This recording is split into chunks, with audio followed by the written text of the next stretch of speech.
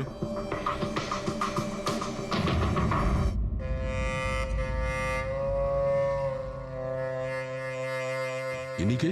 Sir বাড়ির চাকর রামু।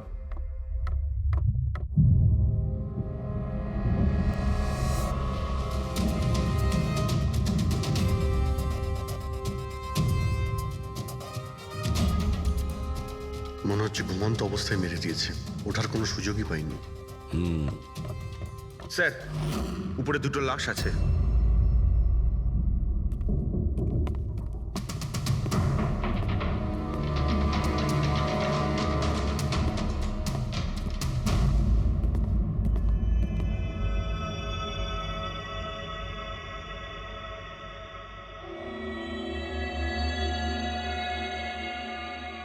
মনে হচ্ছে চাকরের চিৎকার শুনেও বাইরে এসেছিল আর খুনি ওকে এখানেই মেরে দিয়েছে। বেডরুমেও একটা লাশ।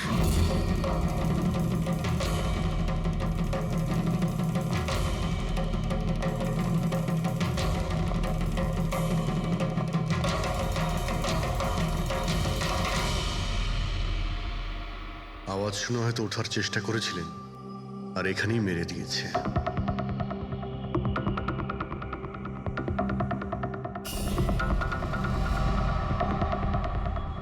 লকার থেকে কি কি চুরি হয়েছে আপনি কি জানেন কিছু? স্যার 10 কোটি টাকার হিরে ছিল। 2 সপ্তাহ আগে আমি পলিসিও করিয়েছিলাম।